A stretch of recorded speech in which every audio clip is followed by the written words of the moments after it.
Iha, mag-aral ka ng batas ha, para alam mo ha. Hindi ako natatakot sa iyo. I agree. Mr. Tulfo, inaayos namin ang pamilya namin, Sige po. Mr. Tulfo. Bakit mo sinisira? Maninira ka. Kayo para pa ng Sige po. presidente. Humihingi ako ng tulong Presidente. kay Senador Ping Lacson para malaman ang ginagawa nyo. Ilang taong ka na ba? 21 ka pa lang eh. Ako nga, 8 taon. Opo, sir. Na-recruit ka na yata ng mga kaliwa eh. Sir, patunayan nyo na lang po yan, sir. Sir, pinapaikot lang po kayo niyan. Sir, hindi naman po lahat ng kabataan rebelde, sir. Ito po yung kaso na kung saan yung nanay po inireklamo ng mga anak. Dumating sa point na napag-alaman po namin na meron pong warrant of arrest si nanay. Kaya ako po ay naglaan ng 100,000 pesos reward kung sino man makapagtuturo sa whereabouts ni nanay para siya ho ay mahuli at sa pilitang mag-usap sila ng kanyang mga anak. Po kami sa General Ceremonia, huwag niyo mong paglaruan ng pamilya namin dahil inaayos namin ang pamilya namin. Ako punong-puno na ho sa inyo. Sige po. Pero ako natatakot sa inyo. Walang mas mataas sa konstitusyon dito sa Pilipinas. Tama ka dyan. Mr. Tulfo. Tama ka dyan, ma'am. Wala ho mas mataas sa konstitusyon ng Pilipinas. Correct. Mr. Tulfo. Correct. Hindi ako natatakot sa iyo. I agree. Huwag ka matakot sa akin. Inaayos namin ang pamilya Sige namin, po. Mr. Tulfo. Bakit mo sinisira? Maninira ka. Sige po. Dito tayo para pa ng Sige po. presidente. Humihingi ako ng tulong Presidente. kay Senador Ping Lacson para malaman ang ginagawa nyo. Sige po. Sino pa ang pwede niyo banggitin? Senator Ping Lacson, Presidente Duterte, sige sino po, pa? Kayo, anong ginawa nyo sa akin? Simpleng mamamayan lang ako. Okay. Okay, ma'am, may gusto makipag-usap sa inyo. Ang Constitution para sa lahat, ha? Nobody's above the law. Ikaw. Okay.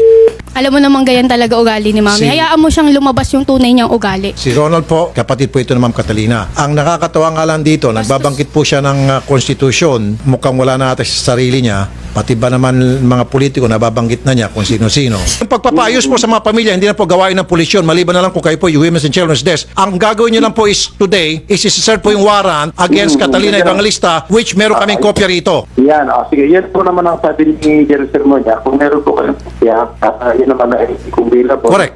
Sila. Opo. Hindi sir, don't even mention about the bail. Sorry sir, it's none of your business whether bailable or hindi. Sila po ang magagawa nun. Wala po Kaya nga sir, kasi sir parang kumakampi ka pa rito eh. Don't mention about bail and don't mention about pag-aayusin sila because that is not your business. Ang business nyo po is to serve yung warrant bilang isang peace officer, bilang isang police na inatasan po ng korte na huliin at cite. Pati itong si Catalina sir, binabanggit na kung sino-sino mga politiko, pati presidente natin, nabanggit na, pati si Senator Ping Lacson. Kung nilalapit po nila, hindi na po natin alam kasi sa kanila po yung karapatan sa player. Okay. Kasi sir, ayaw kong lumaking tenga nito eh. Baka pati kayo sir, napapaikot na niya sir dahil sobrang talino nito.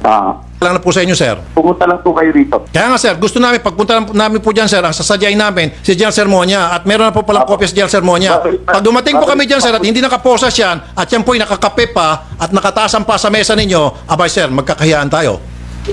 Basta pumunta po dito, wala po problema doon. Basta ang importante po, meron kaming knowledge. Kasi wala po kaming knowledge. Wala po kaming For the million times, wag na wag po kayong mangarap na pagbatiin sila. Kasi po, domestic problem po yan eh. Problema No, po ito lang no, sa this is not domestic problem. This is about warrant of arrest sir. Come on sir. Ay, separate po yan. Iba po yung sa pamilya. Pagkaiba po yun. Well sir, din kung gano'n hindi kami pupunta dyan kasi pag-ayusin mo pala sila. That's not what we need. Maganda po. Mas maganda po kung karating kayo rito sa may mga bata. Mas maganda sir kung may serve na yung warrant. Tama sir? Oo. Ito, magsasalita yung anak sir ha.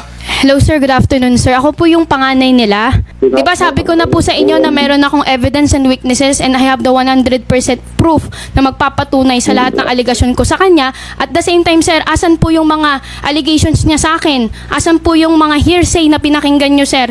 Napatunayan niya po ba? Kasi sir, alam nyo yan na sa korte, kailangan pa rin ng evidence and weaknesses. At the same time sir, Pwede ka lang pang pumuntis o para makapag-usap tayo. Sir, ganito po. Colonel, pwede ba makinig ka lang muna, Colonel Sir, sa at least yung anak gusto magsalita, Colonel?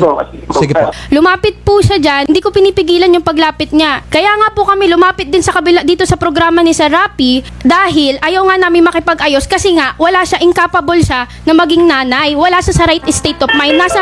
Hello sir, Okay, nasa naputo batas na. po yan ng 7610 na kapag wala sa right state of mind yung nanay mo, hindi kayo pwede ibigay ng law side dyan.